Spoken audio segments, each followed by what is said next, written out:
Has Triple H saved professional wrestling? That seems to be the conversation that is floating around, all thanks to a WWE star speaking publicly about Triple H and everything that he's done. Spoiler alert, my answer is yes. Also, a new WWE trademark. They're doing something relatively cool, taking branding to the next step. And a WCW legend. Yeah, that's right, guys. He has debuted on AEW ROH, and we're going to talk about it.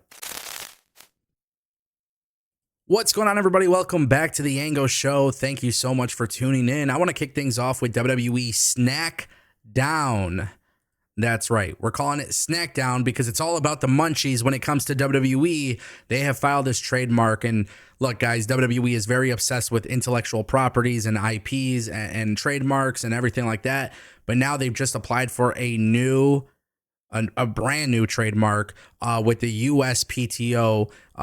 This happened late yesterday, and basically this is crazy. WWE is trademarking the name Snackdown for use with cakes, cookies, pastries, candies, popcorn, pretzel chips, donuts, frozen yogurt based snack foods.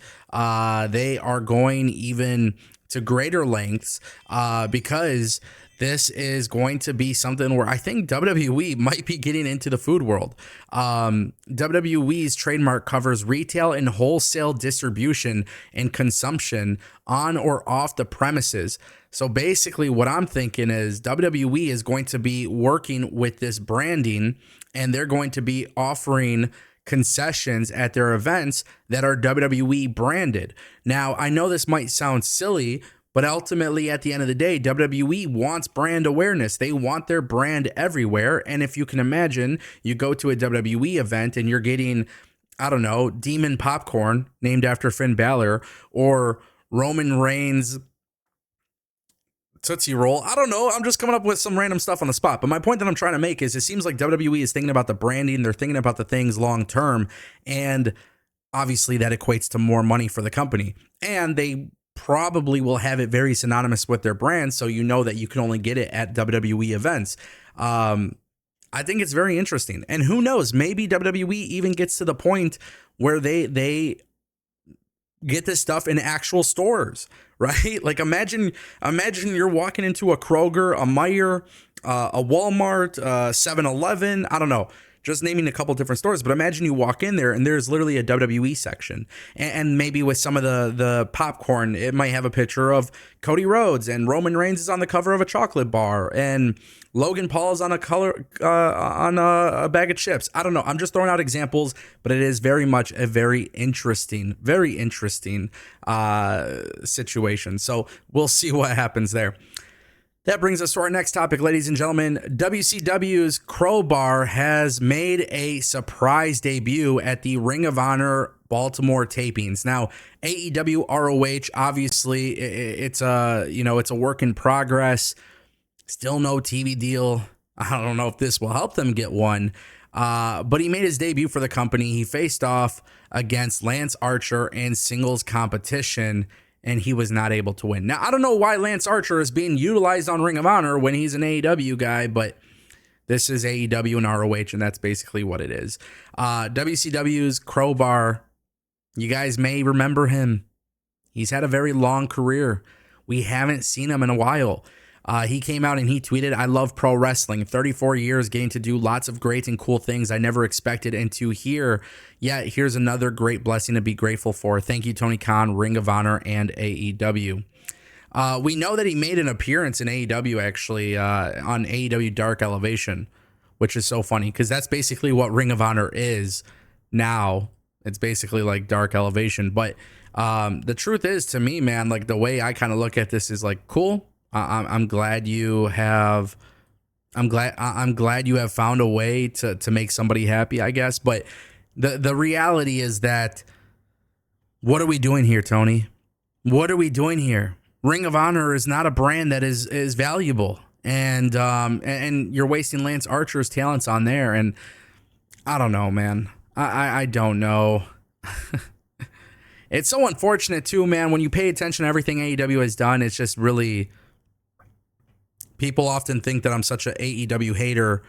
I praise them when praise is deserved. I criticize them when I believe that the criticisms are deserved. That's the way it's been since day one, since they've been around. And, you know, it's cool that they have Crowbar on there, but like, don't you want Ring of Honor to be valuable?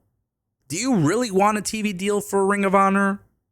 Those are the right questions to be asking. And for some reason, when you ask these kinds of questions, you're a hater.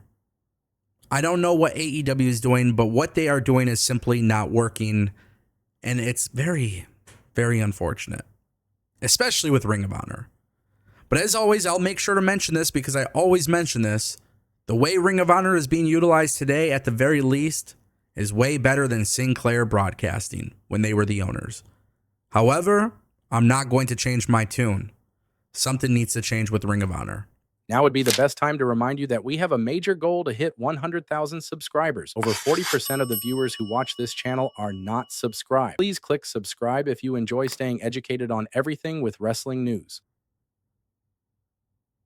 All right, and that brings us to our final topic of today's video. Gunther talking to Ariel Helwani, doing an interview.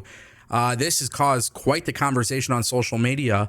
Gunther praised working for Triple H, and to be honest with you, he did not have a lot of great things to say about working with Vince McMahon. He kind of made it clear with Vince McMahon that, like, Vince really, it was a strange working environment, right? Now, he praised Triple H, and he says, obviously, he's my boss, and I'm in a very good position at the company right now, but I think to a certain degree that he saved professional wrestling. To a big degree. I think because I remember when I started in 2005 and all the Europeans that tried to get into WWE, there was such a mystery about it, like who to talk to and what to do, and it seemed so far away. There was such a... it was such an unrealistic point to achieve. Hunter was the one that pushed for opening the world to WWE and created so many jobs and opportunities back then for so many of the guys, like for us, for all the European guys. He goes on to say that he continued to open the floodgates for the wrestling world outside of WWE, and since then, the change has been very positive. And I think that was a big achievement, to be honest, because the business has changed since then, and it changed to the better, which is very true, man. Gunther is a very, very good listen. If you guys didn't watch him on Ariel Helwani, please go check it out on YouTube. Please go check it out on YouTube. Some of the things that he was talking about with Jey Uso and the storyline and everything there, he really peels back the curtain, and he's just very wonderful to listen to.